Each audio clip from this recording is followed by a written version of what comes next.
자, 첫 번째 소식인데요. 미국과 이란 핵합의 이야기입니다. 바형은 과연 이란과 핵합의를 할 수 있을까? 그동안 핵사찰 중단을 경고하던 이란이 IAEA 국제원자력기구 사찰을 앞으로 3개월간 제한적으로 더 유지하기로 했습니다. 이렇게 사찰을 연장함으로써 미국과 이란은 핵합의 복원 협상을 위한 3개월 시간을 확보했다. 이렇게 기사에서 쓰고 있는데 양국 핵합의를 이룰 수 있을지 경향신문 보도입니다. IAEA 이란 핵사찰 3개월 임시 합의, 이란 핵합의 복원 협상 위한 시간 확보. 2015년 이란과 미국 등이 체결한 이란 핵합의의 핵심은 이란이 핵무기를 포기하고 IAEA의 핵사찰을 받는 대신 국제사회가 대이란 제재를 해제한다는 것이다. 그러나 2018년 도널드 트럼프 미 정부가 이란 핵합의를 일방적으로 탈퇴하면서 이란도 이행 범위를 축소했다. 조 바이든 정부가 이란 핵합의 복원을 공언했지만 대미 협상파인 하산 로하니 이란 정부에는 시간이 많지 않다. 이란이 합의한 3개월은 오는 6월 임기가 끝나는 로하니 정권의 남은 시간이기도 하다. 로하니 입장에선 이번 합의로 IAEA의 최소한의 성의를 보이면서 협상 분위기를 이어갈 수 있게 됐다. 사실 그동안은 미국이 핵합의 협상하자 이렇게 하면 이란은 제재 먼저 풀어라 이렇게 양국이 맞섰는데 미국과 이란이 최근에 EU가 중재한 협상 테이블에 참여하는 쪽으로 서로 한 발씩 물러선 것 같아요. 보면은 미 국무부는 18일 미국은 EU로부터 핵합의 협상에 참가하라는 초청이 오면 응할 것이다 이렇게 얘기를 했고 아바스 아락치 이란 외무차관도 21일 성명에서 호세프 보렐 EU 외교안보정책 고위대표가 이란을 포함한 비공식 회담을 제안해서 검토 중이다. 그러면서 러시아, 중국을 포함한 파트너들과 협의에 대응할 것 이렇게 얘기를 했습니다. 지금 미국과 이란이 포로교환 협상을 시작한 것도 지금 핵 합의 재개를 위한 긍정적인 신호로 해석된다 이렇게 쓰고 있는데 근데 중국과 러시아는 거기서 왜 들어가는 거죠? 이란이 지금 이 핵 협상에 응하고 있는 이유가 중국과 러시아가 권했기 때문입니다. 그러니까 이제 이게 똑같은 거예요. 원래 바이든이 맺었을 때부터 EU하고 독일이 주도가 돼가지고 이 협상을 진행한 거예요. 사실 미국은 그때부터 빠져 있었단 말이야. 네. EU 국가들하고 독일이 이제 핵사찰에 대한 이 전권을 쥐고 사찰도 직접 들어가는 거였고 그래서 나중에 제재 완화하고 이런 부분도 EU의 몫으로 넘겨진 거기 때문에 사실 오바마는 떠넘긴 거거든. 근데 트럼프는 그 꼴이 배기 싫은 거야. EU가 직접 하는 게 자기가 해야 되는데 그렇게 돼서 이 협상을 깨고 강경 조치를 취하면서 궁극적으로는 이란을 통해서 EU로 넘어갈 수 있는 원유선을 차단해 버린 거예요. 제재를 때림으로 인해 갖고 그래서 거기에다가 자기 세일가스를 팔아먹으려고 그랬지. 근데 이란 핵합의라는 게 기본적으로 왜 그러면 유럽이 앞장서서 했느냐? 지리적으로 보면은 유럽하고 이란하고 제일 가깝게 있잖아요. 그렇죠. 사실 미국은 한참 멀리 떨어져 있기 때문에 어차피 이란 별로 중요하지 않았어. 근데 문제는 유럽 입장에서는 이란이라는 나라가 계속해서 핵을 가지고 어떤 중동에 불안한 정세를 유발을 시키게 되면은 지리적으로 유럽이 제일 큰 타격을 받는 거 플러스 사실은 경제적으로 필요에 의해서 유럽은 굉장히 많은 천연가스라든지 또는 석유라든지 이런 게 막 필요하단 말이에요. 근데 러시아에서까지 끌어올 정도인데 사실은 가장 가까운 그러나 질 좋은 그 가스와 그리고 원유를 가지고 있는 이란을 사실 잘 구슬리면은 훨씬 유리하단 말이지. 하긴 러시아 옛날에 관 막아버리고 그런 적도 있었으니까. 그런 식도 있고. 네. 근데 사실은 그런 의미에서 여러모로 생각해봤을 때 굉장히 유리한 거지. 그래서 짝짝꿍을 하려고 했는데 미국이 잠깐 뭐지? 우릴 빼놓고 이렇게 된 거지. 그러면서 이제 사실은 트럼프 대통령은 IAEA도 이 당시에 이란 핵합의를 트럼프 대통령이 이제 그러니까 일방적으로 탈퇴를 할 때 IAEA가 뭐라고 얘기를 했냐면 아니 이란이 그동안 약속했던 걸 너무 잘 지켰다. 전혀 문제점이 발견되지 않았다. 그러니 미국이 탈퇴하는 거는 타당하지 않다라고 얘기할 정도로 약속을 잘 지켰음에도 불구하고 트럼프는 다 필요 없고 나랑 다시 해야 돼. 그러니까 트럼프랑 다시 해야 돼. 이게 기본 조건이었어요. 결과적으로는 이제 협상을 깨고 유럽하고 중동하고 가까이 붙는 것을 방해하기 위해서 그런 거고요. 트럼프가 그 난리를 치는 동안에 사실 이란도 그렇고 중동 지역에 중국하고 러시아의 영향력이 엄청 커져 버렸어요. 그리고 그렇지.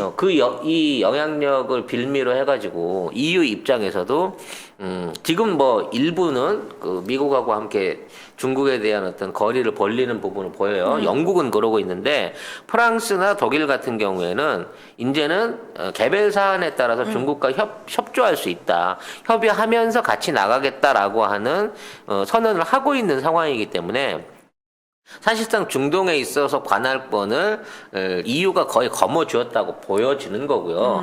바이든은 어쩔 수 없이 완전히 배제되기 싫으니까 그냥 짐 들고 따라다니는 입장으로 지금 이 협상에 동참을 하는 수준이란 거지. 이게 주도권의 형태가 완전히 다른 거예요. 오바마가 할 때는 미국이 주도하고 유럽이 실무를 해 이런 거였어. 우리나라 그 제네바 남북 그 핵합의하고 비슷한 그런 그림이었다는 거지. 근데 지금은 EU가 주도를 하고 거기에 미국이 어쩔 수 없이 동참하는 방향으로 바뀌고 있기 때문에 단편적으로 말하면 이것도 대나무 숲이되네. EU도 바이든을 바지로 보고 있다. 아니, 그러니까 이게 결론인 거예요. 지금 EU 입장에서는 트럼프가 미국의 대통령일 때는 여러모로 골치가 아팠어요. 그러니까 정말 뭐 말도 처먹지 않을 뿐만 아니라 일단 그 독단적으로 뭐든지 다 해버리면은 어떻게든 EU가 그 뒷수습을 하느라고 정신이 없었다면은 바이든이 되면서 사실은 바이든 행정부는 이란 핵합의가 먼저가 아니었을 거야. 근데 중요한 거는 유럽은 벼르고 있었거든. 이란도 벼르고 있었거든요. 바이든이 되기만 해봐라. 그리고 사실은 바이든 행정부 입장에서는 선택의 여지 자체가 없어요. 왜? 무조건 반 트럼프를 해야 되는 상황이에요. 트럼프가 국제 관계를 다 망쳐놨기 때문에 그걸 다 우리가 복원시키겠다라고 공언을 하고 나온 행정부이기 때문에 지금 뭐 이란 핵합의에 대해서 우리가 그래 주도권을 다시 가져오고 우리가 다시 잘 생각해 볼까? 이런 검토의 과정 자체를 가질 수가 없는 상황이야. 어차피. 지금 이제 그 중국과 미국이 대놓고 어떤 갈등을 하고 있다. 그러니까 트럼프의 기조를 대중국 기조를 바이든이 이어받는다라고 얘기를 하고 있는데 지금 있는 부분에서 경제적인 어떤 제재 부분은 전혀 얘기가 안 나오고 있어요. 그렇죠. 유일하게 나오고 있는 부분이 인권 문제. 홍콩하고 위구르 자치구에 대한 인권 탄압 문제를 가지고 이걸로 중국에 문제가 있다, 제재를 해야 된다라고 뭐 EU라든지 주변국들한테 이거를 이제 강요하고 있는 입장인 건데 사실 이게 잘 안 맥히고 있어요. 그게 어차피 바이든은 지금 중국한테 약점이 잡혀 있는 상황에서 뭔가를 중국한테 이렇게 대립적으로 또는 갈등을 일으킬 수 있는 어떤 결정들을 못 내리잖아요. 그러나 인권 문제는 사실 요거는 약간 보편타당하기도 하고 하고 우리는 인권을 먼저 생각하는 진보적 가치를 지닌 당이야 라는 걸 워낙 많이 얘기를 하고 그걸 공식적으로 내세우고 있기 때문에 요 부분은 중국도 양해를 할 거라고 생각되는 부분까지가 딱 그 인권 문제밖에 못 건드리는 거예요. 거기를 넘어서는 부분은 못 건드리는데 문제는 뭐냐? 바이든 정부가 인권 문제를 건드려 봤자 중국 입장에서는 니들은 지져. 우린 상관없거든. 이렇게 되는 거죠. 특히 이제 실제로 2월 18일 날 이 바이든이 공식 워딩은 아니지만 번역이 홍콩이나 위구르 문제, 대만도 문제시하지 않겠다. 분쟁거리로 만들지 않겠다고 선언함으로 인해서 사실상 중국한테 내줄 수 있는 거는 다 내줬어요. 버마 문제, 그다음에 남중국해 문제, 이란 문제, 홍콩, 위구르, 대만 문제까지도 원하는 대로 지금 바이든은 다 해주고 있는 거야. 그러니까 겉으로 이런 방식으로 나가는 거를 EU가 봤기 때문에 트럼프 때는 미국이 힘이 세. 트럼프가 또라이야. 그래서 어쩔 수 없이 그 폐악질을 견딜 수밖에 없었는데 지금은 미국은 힘도 없고 미국은 군사를 움직이지도 못하고 바이든은 바지가 분명해. 그렇기 때문에 미국을 개무시하면서 지금의 이란 핵 협정을 EU가 주도하고 있는 상황으로 넘어가고 있다는 거죠. 사실 이거는 국제사회 질서 안에서는 당분간 미국의 힘이 발휘하지 못한다는 부분도 될 수 있습니다만 이게 우리 북한 문제, 한반도 문제하고도 연관될 수 있다는 거예요. 개입하지 않겠다는 거거든. 그러면 우리는 미국의 개입이 덜한 상태에서 뭐 러시아도 이제 불개입을 선언했기 때문에 남북한과 중국의 어떤 그 협상 내지는 상호 관계를 이용해 가지고 한반도 평화 프로젝트를 좀 더 강력하게 추진할 수 있는 이 어떤 기회가 아닌가라는 면에서 이번 이란 핵 협상의 여파가 상당히 클 것으로 보여져요. 지금 다니엘 장님께서 바이든과 미국이 약점 잡혔다고 그게 약점이 될까요? 라고 써주셨는데, 단순히 바이든 부자가 중국한테 돈 받았대 차원의 문제가 아니고요. 저희 방송 이제 계속 보신 분들은 기억하시겠지만 미국 유대 자본, 거대 자본이 지금 중국하고 결탁되어 있는 부분이 굉장히 많습니다.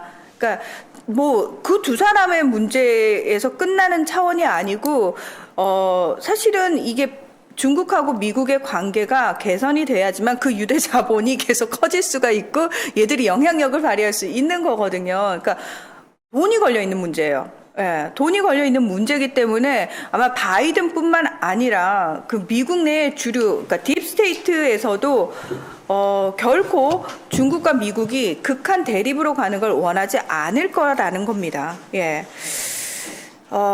미국을 너무 바지로 보시는 거 아닐까요? 하셨는데 이거는 송 작가님이 계속 답을 좀 해주시겠어요? 이게 그 G7 정상회의 저기가 있었어요. 그 화상회의가 있었습니다. 그 미넨 안보회의라고 여기에 네. 이제 처음으로 바이든이 등장을 한 거예요. 그 앞에 있었던 화상회의 때 다보스 포럼 때는 아예 안 나왔죠. 그래서 시진핑이 자기 하고 싶은 대로 다 했어. 그렇죠. 그래서 자기가 나와가서 미국이 돌아왔다. 같이 가자라고 얘기하면서 그렇죠. 네. 뭘 제안했냐면 중국의 지재권 문제, 그러니까 중국의 지적 재산권 침해 문제하고 러시아의 해킹 문제를 공동 사안으로 대처를 하자라고 이 자리에서 요구를 했어요. G7 그 회의에서. 바이든이 직접 한 거야. 근데 마크롱은 미국에 너무 그냥 의존하는 태도를 버려야 된다 이제. 그러니까 프랑스 에마뉴엘 마크롱 대통령이 일단 이렇게 이제 마크롱이 깠고 독일 같은 경우에도 중국하고 사안별로 협력을 해야 될 부분이 있다. 우리는 그렇게 할 거다라고 얘기를 했기 때문에 쉽게 말하면 G7한테 개무시를 당한 거야. 이게 현실이에요, 지금. 22일 날 있었던 일입니다, 이게. 낭만 길냥이 님이 비전문가인 내가 봐도 바지구만. 근데 왜 이렇게까지 한꺼번에 미국의 위상이 트럼프에서 바이든으로 넘어가는 과정 중에 확 무너졌냐는 거예요. 일단 뭐 민주적인 여러 절차에 대한 부분도 얘기할 수 있는 거고요. 아까 얘기했지만 그 미얀마 사태 같은 굉장히 그 중요한 부분에 있어서 제대로 된 행동을 못 하고 있는 부분도 그렇고. 그렇죠. 네. 지금 이제 철군 협상 그러니까 트럼프가 이제 상당히 많은 숫자의 군인들을 주둔지에서 뺐어요. 그러니까 국제 분쟁 지역이라고 하는 곳에 나가 주둔해 있던 미군들을 철수를 많이 시켰죠. 중동에서도 한 5천 명, 뭐 독일에서도 한 7천 명, 여기저기 해갖고 한 2만 명 가까운 부대를 뺐습니다. 근데 안 돌아오고 있어요. 그 군인들이. 지금 미국 안에 있을 건데, 분명히. 걔네들이 안 돌아오고 있는 상황에서 얘네들은 미국의 다음 태도를 지금 굉장히 궁금해 하면서 기다려보고 있는 거야. EU나 이런 입장에서도. 왜? 이 힘의 공백이 너무 갑자기 나타난 거야. 팽팽하게 긴장돼 있던 힘의 공백이 완전히 이 일방적인 러시아, 중국 위주로 지금 그렇지. 무너져 가고 있는, 이렇게 확 기울어져 가고 있는 걸 보고 있기 때문에 사실상 바이든은 미국이 귀환했다고 말하지만 그들이 보기에 미국은 완전히 세계 무대에서 사라졌다라고 보일 정도로 지금 국제 외교 관계는 위험한 상황이라는 거죠. 지금 뭐 정말 거의 어떤 느낌이냐면은 중국이 신이 나가지고 전 세계를 휘젓고 다니는 느낌이라고 해야 되나? 근데 미국의 존재감이 안 보이는 거예요. 하여튼 G7 정상회의에서는 코로나 감염증에 대해서 공동 대응하자 이 내용만 빼놓고는 그냥 공동 대응일 뿐이야. 그래서 이것 때문에 중국한테 책임을 묻자 이런 것도 없이 공동 대응하자라는 거 하나만 딱 결론을 내고 G7 회의가 그냥 흐지부지하게 끝났어요. 미국이 요구한 의제가 하나도 채택되지 않았다는 거죠. 네, 이런 경우는 처음이라고 합니다. 저는 사실 이 기회를 우리도 되게 잘 살려야 되지 않나. 이게 조금 그러니까 이게 조금 지혜롭게 남북 경협을 좀 잘 이끌어낼 수 있는 방법이 없을까? 그러니까 이제 방위비 분담 협상도 그렇고요. 남북 간 경협이라든지 그 이외에 정전 협상 문제 이런 것들도요. 내가 보기에는 해달라면 다 해줄 것 같아. 이때 막 요구해야 돼. 아니 중요한 거는 일본이 하도 중간에서 묵혀고 파토짓을 하니까 완전히 워싱턴을 똘똘 감싸고 있습니다만, 네, 지금 일본 애들도 지금 준계엄령 상태인 워싱턴 정가에서 전혀 로비를 할 수가 없어요. 그러니까 도대체 워싱턴이 어떻게 돌아가고 있는가는 미국 국민들도 모르고 미국 국회의원들도 모르고 백악관 직원들도 아무도 모릅니다. 아는 사람은 누구예요? 카멜라 바이든도 모를 해리스와 거고. 송 작가님만. 카멜라 해리스와 딥스테이트는 알고 있겠죠. 카멜라 해리스와 낸시 펠로시와 딥스테이트와 송 작가님만 아는 걸로. 네. 네. 그렇습니다. 아무튼 중국과 러시아의 영향력은 당분간 계속 유지될 거고요. 여기에 관련한 기사의 결론도 그런 방향으로 나오고 있습니다. 네. 자, 아무튼 지금 기사 결론 읽어주세요. 읽어주시죠. 네. 박현도 명지대 중동문제연구소 교수는 양국 간 물밑 접촉이 이어지는 것은 협상 재개의 긍정적인 신호라면서도 결국 이란과 미국이 동시에 이란 핵 합의로 돌아와야 한다. 이란은 우라늄 농축률을 20%에서 이란 핵 합의가 규정한 3.67%로 줄이고 미국은 단계적으로 제재를 해제해야 한다고 말했다. 참고로 이 이란 문제와 관련해가지고는 지금 명지대 박현도 교수님이 가장 권위자세요. 이분의 그 분석이나 평론이 저는 가장 정확하다라는 생각이 정말 많이 들어요. 그래서 박현도 교수님 얘기가 나오면 저도 항상 찾아서 읽는 스타일이거든요. 예. 그래서 여러분도 팁을 좀 드리면 박현도라는 이름이 나오면 이분 얘기는 좀 믿어도 된다라고 생각을 하시면 될 것 같아요. 우리 이제 영국 키키 제품들을 본격적으로 광고하고 있습니다. 네, 네이버에 영국 키키라고 치셔야 접속할 수 있는 사이트가 있는데 이제 굉장히 다양한 종류 식품들이 있어요. 영국 키키. 네, 5개 브런치에 한 120개 정도 제품들이 있는데 지금 이제 들어가서 보시면 제일 주종으로 있는 게 레시틴이나 MSN 식이유황 그리고 차전자피 이런 것들 MSN 안에는 비타민 D도 함유되어 있는 것으로 알고 있습니다. 배송지 적고 주소 적으면서 밑에 보면 요청사항 거기다 송 작가 TV만 쓰시면 2개를 시켰는데 3개가 오는 기적이 일어나게 된다는 겁니다, 여러분. 사이트를 어디로 들어가야 어느 될지. 사이트 다 들어가셔도 됩니다. 가급적이면 네이버 페이로 결제를 하시는 게 네이버 페이로 혼선 없이 빨리 가실 수 있다고 합니다. 네. 그럼 2+1 기간이 언제까지냐고 송 작가 맘대로죠. 아, 구매 인증을 하시는 분한테는 남아있는 피땀 눈물 화장품 세트들을 풀어드리기로 약속을 드렸습니다. 네, 어차피 이제 이란에 시비 걸고 있는 농출률 20%예요. 근데 20%가 폭탄 수준은 아니고요. 네, 20%면 핵 연료로 쓸 수 있을 만큼의 농축 수준인 겁니다. 그렇기 때문에 이 안에서 3.6%로 떨어뜨린 거 이제 비무기화하는 이거는 크게 어려운 일은 아닐 아니지. 거고 문제는 이제 이런 성의를 보였을 때 이란에 그렇죠. 관련된 제재를 완벽하게 해제할 것이냐라는 부분인 거고 그렇죠. 이게 해제만 되면 우리나라하고 이란하고 교역도 그렇죠. 폭발적으로 늘어날 가능성이 높기 때문에 작은 반사 이익도 대한민국에 있을 수 있다라는 점도 생각을 해야 될 것 같아요. 그러니까 이란이 원래 20%로 올리는 것도 굉장히 단계적으로 올렸어요. 그러니까 계속 시그널을 미국 측에 주면서 제발 이란 핵합의 유지해달라라는 식으로 사인을 주면서 굉장히 서서히 올린 거였거든. 근데 트럼프 정부가 있을 때는 전혀 씨도 안 먹히는 상황이었기 때문에 20%까지 올린 거고요. 사실은 바이든 있는 행정부가 됐기 때문에 이란 입장에서도 이거를 3.67%로 줄이지 않을 이유는 없어요. 예. 그리고 우리 정부 입장에서는 이란에서 콘덴세이트라고 그러죠. 그 가장 많이 이제 수입을 하고 있었는데 트럼프 대통령이 있을 때 자꾸 자기는 알았고 그거 수입해 가라고. 그래서 수입해 왔거든요. 근데 질적으로 차원이 달라요. 이란께 훨씬 고질입니다. 질이 높아요. 그래서 미국 건 정말 쓸 수가 없을 정도다. 그래서 사실은 이란 제재가 해제가 되고 이란과 우리와의 교역이 확대가 되는 게 우리 측에도 굉장히 유리하고 좋습니다. 확대만 되면 연간 40조 원 이상, 그러니까 엄청난 금액의 또 새로운 우리가 이제 수입으로만, 무역 흑자만 그 정도 올릴 수 있는, 우리나라 무역 흑자의 약 2분의 1 가까운 거 추가로 올릴 수 있는 진짜 꿀 시장이 이란이에요. 왜냐하면 우리가 이란에 이걸 사올 때 달러를 주고 사오지 않아요. 우리 한국은행에 계좌가 있어요. 이란의 계좌가. 이게 말해서 물물 교환을 하기 때문에 교환이에요. 이란 입장에서는 질 좋은 한국산 물건은 마구 과소비하는 게 유리한 거죠. 그렇죠. 우리 입장에서도 사실 우리 외화가 빠져나가지 않고 그냥 우리 원화 계좌, 이란 계좌에 넣어두고 이란이 우리 이거 수입해 갈 거야. 그러면은 우리 정부 측에서 그 계좌에서 바로 그 기업으로 결제를 해주거든요. 얼마나 좋아. 라면 10박스 살 거 100박스씩 산다니까. 그러니까. 그래서 그 이란 핵합의를 미국이 탈퇴를 하면서 이란이 어느 정도로 경제적으로 어려워졌었냐면은 여름에 홍수가 났는데 구조 헬기가 못 들 정도였거든요.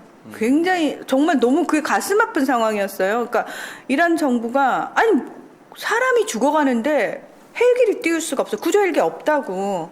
그러니까 그 정도였기 때문에 이란 제재 해제가 되면서 사실은 이란이 본물 터지듯 필요한 것들이 엄청 많은데 대부분을 우리가 공급해 줄 수 있는 상황인 거죠.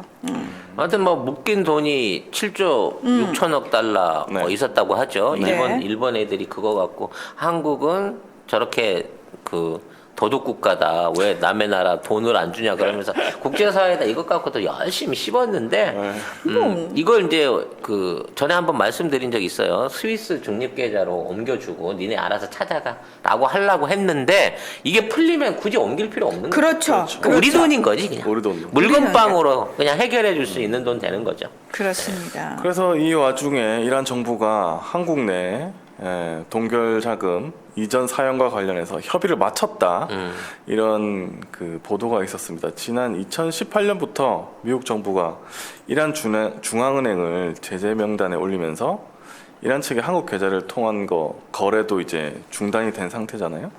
그래서 우리 선원들이 억류되기도 했는데 22일 이란 정부가 공식 홈페이지를 통해서 동결 자산 사용과 관련된 한국과 읽지 마. 합의가 이루어졌다. 하지 마. 네, 그냥 돈 주기로 했어요, 여러분. 중앙일보입니다. 네. 그렇게 왜 이해하시고. 애 열심히 하는데 왜 애 기를 갑자기 죽여? 아니 안 보고 계속 말하는 것보다 시선이 계속 읽는 걸 못해. 느껴져가지고 뭔가 나의 뜨거운 시선을 느꼈구나. 네. 불안해. 아무튼 잘 해결될 겁니다, 여러분. 네. 네. 기대감을 가지셔도 될 것 같고요. 아무튼 이렇게 해결되는 분위기에 편승해서 남북 문제도 훅 하고 한번 치고 나가 주시기를 우리 외교부에 바라보겠습니다. 네.